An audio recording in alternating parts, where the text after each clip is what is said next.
Good evening, my compatriots in the Philippines and the world. Today is a sacred prophetic night, February 17, 2026. We are commemorating the martyrdom of the Gumbursa, Father Gomez, Burgos, and Zamora.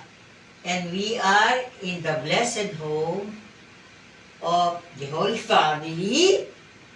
I dare say claim that the family of Attorney Rafael Abelino Morales, and beside him is AG, we call him AG Morales. So anyway, there, by destiny, this blessed home is in Father Gomez Street. And the place is Gomez Burgos. There is Gomez, Father Gomez. Then there is also Father Zamora. And there is Father Gomez Burgos Zamora. So, in this subdivision, in this place, is a continuous commemoration of the Gumbursa martyrdom. In a very particular way, the title of this YouTube will be Saint Therese of the Child Jesus, Living Saints Productions. Because tonight, we launch it here in this sanctuary, in this prayer room. A very beautiful sanctuary prayer room.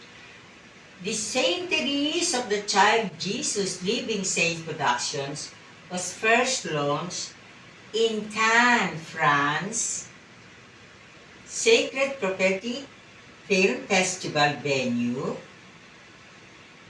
with the help of Father and Son, Darius and Joseph, and Victor Joseph Bokiren. And now I also have a wonderful Father and Son, Rafael, and always A.G.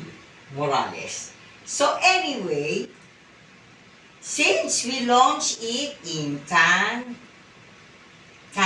France Film Festival venue, now I'm so honored and blessed, full of grace, feeling overwhelmed with joy and gratitude that we are offering it in a blessed prayer room, for me a very holy sanctuary.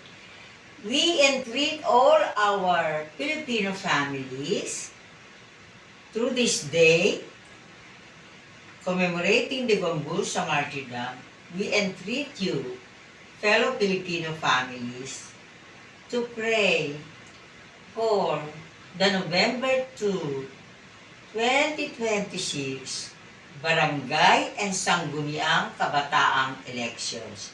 You see, our dear Attorney Rafael Abelino Morales and the University of the Philippines President Alfredo E. Pascual are together in realizing the UP Diliman Covenant Monument. And so today, also this blessed night, the nation and the world will forever understand the value of the UP Diliman Covenant Monument. And now, may I ask our dear Attorney Rafael Abelino Morales, what I did in the UP Diliman Parish of the Holy Sacrifice, bronze statue of the Gumbursa bronze statue in UP Diliman Parish of the Holy Sacrifice, that was installed when Father Robert Reyes was the chaplain of the UP Diliman Parish of the Holy Sacrifice. This, I call it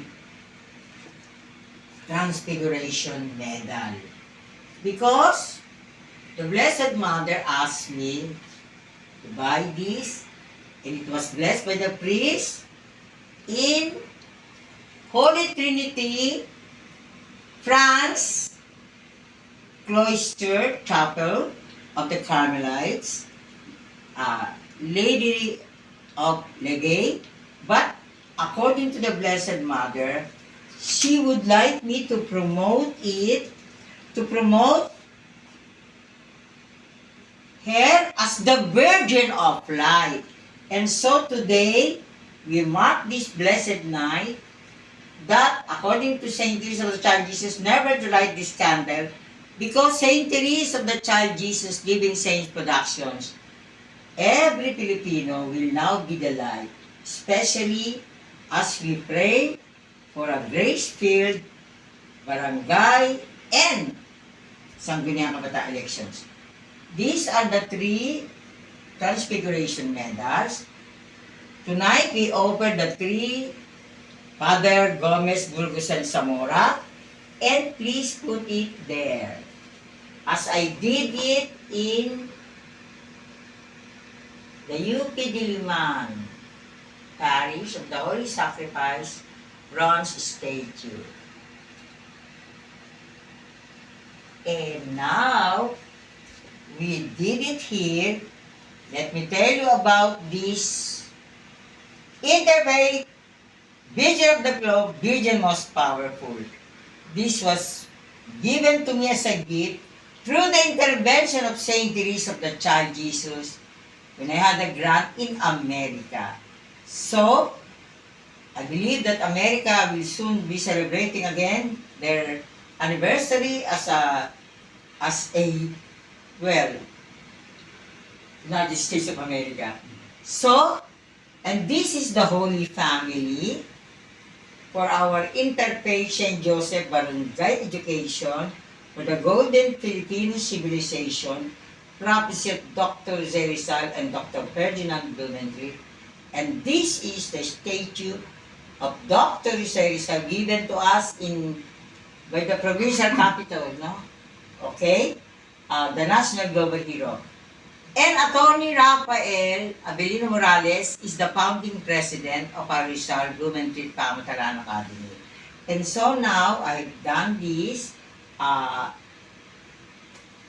You will see that the Saint Teresa of the Child Jesus Living Saints Productions will continue, will fulfill the publication of El Filibusterismo or the Reign of Greed.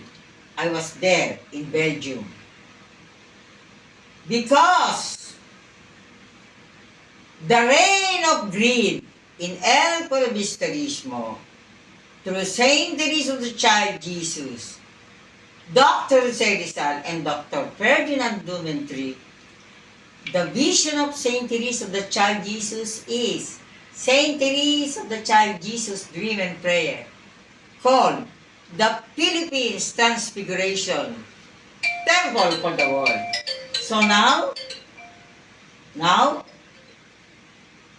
the Saint Teresa of the Child Jesus Living Saints Productions will be the answer to El Filibusterismo or the Reign of Greed. Dr. Zerizal dedicated his book, El Filibusterismo, to the Gomburza martyrdom. With that, my compatriots, our prayer for tonight, we end tonight in a very solemn prayer and hope for every Filipino and for everybody in the world, for every nation in the world.